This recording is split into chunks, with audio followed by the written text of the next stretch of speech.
샬롬 할렐루야. 고린도전서 9장 25절.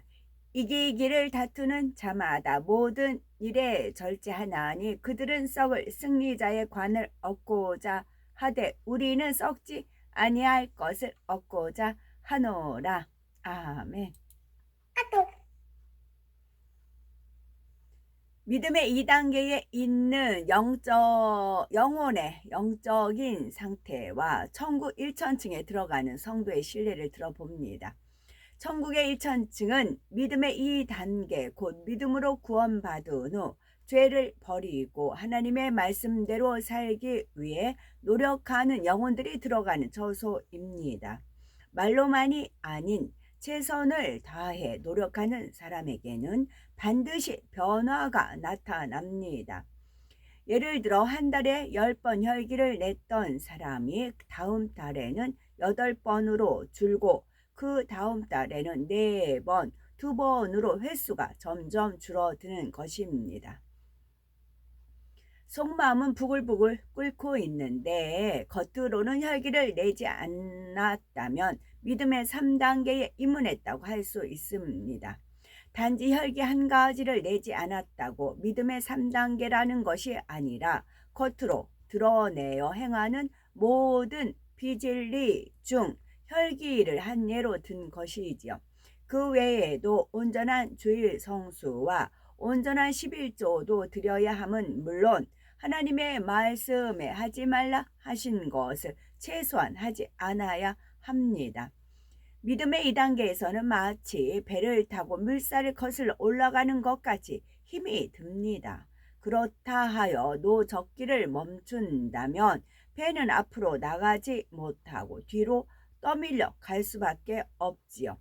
육체의 일을 끊는 것이 힘들고 어렵다고 하나님의 말씀을 행하려고 노력하지 않으면 정체되고 퇴보하기 마련입니다. 믿음의 1단계로 떨어지거나 다시 세상으로 완전히 빠질 수도 있습니다. 따라서 아무리 힘들게 느껴져도 결코 죄와의 싸움을 포기해서는 안 됩니다. 신앙의 최종 목적지인 새 예루살렘을 향해 가는 여정에서 때로는 눈보라와 같은 시련이나 칠흑 같은 어둠 속을 헤매는 듯한 암담한 때를 만날 수 있습니다. 그러나 이때 포기하지 말고 조금만 더 힘을 내어 전진해 가시길 바랍니다. 하나님께서는 힘든 상황에서도 믿음으로 일어서는 우리를 홀로 두지 않으시고 반드시 힘과 능력을 주십니다. 이사야서 40장 31절 오직 여호와를 앙망하는 자는 새 힘을 얻으리니 독수리의 날개치며 올라감 같을 것이요 다른 박질하여도 곤비치 아니하겠고 걸어가도 피곤치 아니하리로다. 말씀하신 대로 이후로는 하나님께서 우리가 힘들어 걸어가는 것이 아니라 뛰어갈 수도 있게 해주실 수 있음을 중심으로 믿어야 되겠지요. 신앙생활은 등산처럼 정상을 향해 올라야 하는데 더 이상 오르지 않고 믿음의 2단계에 정체되어 있는 경우가 있습니다. 이는 등산을 하다가 본격적인 오르막길이 시작되자 힘들어 산 어귀에 쉬는 것과 같습니다. 그리고 정상을 향해 가는 근본 목적은 기억에서 희미해져 가고 머물러 있는 산 어귀에서 힘들지 않은 다른 일을 찾아서 하지요. 이는 신앙 안에서 죄를 버리는 싸움이 힘들기 때문에 이 일을 뒷전에 두고 다른 일에 마음을 쏟는 것과 같습니다. 가령 각종 봉사를 열심히 하면 되겠지 하거나 찬양이나 무용 등 예능 분야에서 열심히 하면 되겠지 생각하기도 합니다. 그러나 믿음이 성장하는 유일한 길은 비진리를 벗어내는 마음의 할례입니다. 그러나 믿음이 성장하는 유일한 길은 비진리를 벗어내는 마음의 할례입니다. 비진리를 벗고 참마음이 되는 만큼 하나님께서 위로부터 영적인 믿음과 온전한 믿음을 주십니다. 따라서 각종 충성 봉사를 할 때도 반드시 마음의 할례가 동반되어야 합니다. 물론 아무런 충성 봉사도 하지 않는 사람보다는 맞다 사명을 감당하는 사람이 선결되기는 쉽습니다. 각종 사명을 감당하다 보면 자신과 다른 성품 또 자신과 생각을 각종 사명을 감당하다 보면 자신과 다른 성품, 생각을 가진 사람들과 부딪히고 몰랐던 마음의 죄성을 발견하기 때문이지요. 이때 발견된 죄성들을 붙잡고 불같이 기도하면 하나님의 은혜와 능력이 임하고 성령의 도우심을 받아 죄를 짓고자 하는 마음은 약해지고 진리를 행하고자 하는 마음은 점점 강해집니다. 하나님의 나라를 위해 많은 기도와 금식을 하는 분들 중에서도 믿음의 2단계에서 오랫동안 정체된 경우가 있습니다. 하나님의 나라를 위해 기도하되 정녕 믿음과 사랑으로 성령의 주관하심을 따라 기도하는 사람은 반드시 마음의 할례도 합니다. 그런데 기도 자체만을 즐기며 머리로 하는 내용을 떠올려 기도한다면 마음의 할례가 이루어지지 않습니다.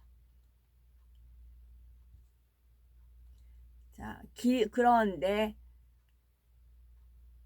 성령의 주관하심을 따라 기도하는 사람은 반드시 마음의 할례도 합니다. 그런데 기도 자체만을 즐기며 머리로 아는 내용을 떠올려 기도한다면 마음의 할례가 이루어지지 않습니다. 금식도 마찬가지입니다. 하나님의 뜻에 따라 바르게 금식하고 하나님께서 기뻐하시는 금식을 한 사람은 마음의 소원 응답을 받습니다. 그런데 죄를 버리기 위해 금식하는 사람 중에는 금식 자체만으로 죄가 벗어진 것으로 착각하고 자기 만족에 빠지는 경우가 있습니다. 금식은 하나님께 간절히 구하는 표현이기도 하지만 스스로 철저히 마음에 새기기 위해서 자신을 져서 복종시키는 것입니다. 금식할 때의 고통과 힘듦을 통해 다시는 죄를 짓지 말아야지라는 각오를 다지는 것이지요. 금식이나 기도 자체로 마음의 할례가 이루어지는 것이 아니라 금식과 기도를 통해 마음을 다지고 하나님의 은혜와 능력을 끌어내림으로써 이루어지는 것입니다. 하나님의 은혜와 능력을 끌어내리지 못한 금식과 기도라면 아무리 오랜 시간 많은 양을 한다 해도 영으로는 더디 들어갑니다. 기도, 봉사, 찬양, 전도, 신방 등 그 어떤 형태의 사명 감당도 근본 목적은 마음의 할례를 통한 믿음의 성장을 이루는 것이지요. 그런데 기도나 봉사, 찬양 등 사명 자체에만 주력하기 때문에 겉으로 보기에는 충성하는 일꾼인데도 실상은 믿음의 2단계에 더 오르지 못하는 경우가 있죠.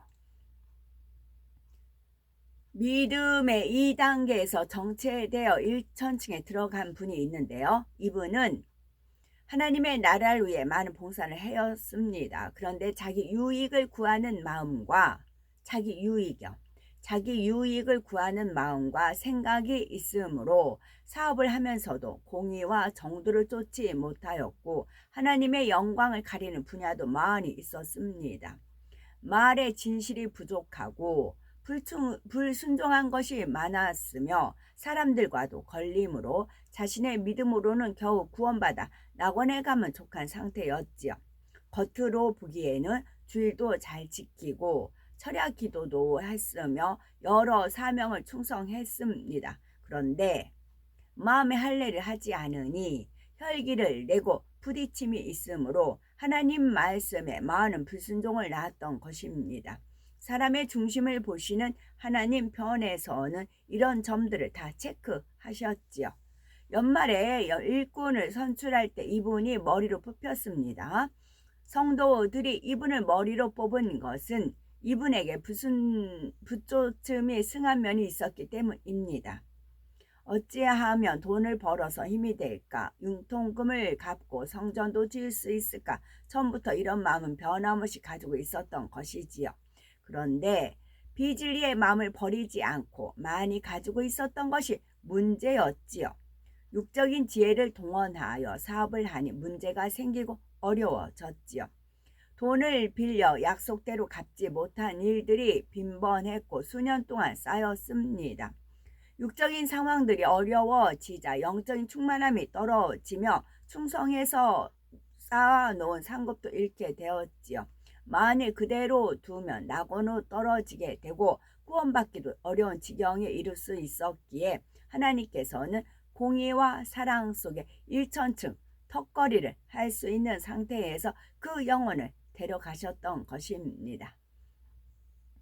신앙생활 오래 했으나 영으로 일구지 못한 어떤 권사님이 계시는데요. 이분은 오랫동안 하나님의 말씀을 들었고 하나님과 주님을 사랑한다 했지만 하나님께서 원하시는 진리의 마음으로 일구지는 않았습니다. 나름대로 충성한다 했지만 하나님 앞에 온전한 충성도 되지 않았지요. 그렇다고 크게 육체의 일을 행한 것도 아닌데 왜 일천층에 들어가는 것일까요? 신앙생활을 10년, 20년을 했을지라도 비진리를 버리지 않고 담아두고 있으면 믿음이 성장하지 않습니다. 누구든지 하나님의 말씀을 붙잡고 기도해서 비진리를 버리고 진리의 마음이 되어야 정확하게 그만큼씩 믿음이 성장하는 것입니다. 그런데 이 권사님은 신앙생활을 오래 했지만 마음을 영으로 일군 분량이 하나님의 공의로만 볼 때는 일천층도 바라보기 힘든 상태였으나 하나님의 사랑이 결부되어 일천층에 가게 되었지요. 꼭 이분이 그런 것은 아니지만 특히 나는 어른이다 라고 생각하는 분들이 버리기 힘든 비진리의 마음이 바로 서운함입니다. 서운한 마음은 주로 자신이 한 만큼 인정과 보상을 받지 못한다고 생각될 때, 또한 상대가 자기 마음을 알아주지 않는다고 생각될 때 틈탑니다. 부모님들은 자녀를 낳아 키우고 장성하기까지 많은 수고와 공을 들이는데 자녀들이 자신이 원하는 만큼 대우해 주지 않을 때 금세 서운함이 틈타서 삐지거나 원망하기도 합니다. 어떻게 키웠는데 나에게 이럴 수가 있는가 하는 것이지요. 또한 윗사람과 아랫사람의 관계에서도 상호 간에 서운한 마음이 틈타 다툼과 언쟁이 일어나는 경우가 있습니다. 상관은 부하 직원이 잘 섬겨주지 않을 때, 부하 직원은 상관이 자신을 인정해주지 않을 때 서운해합니다.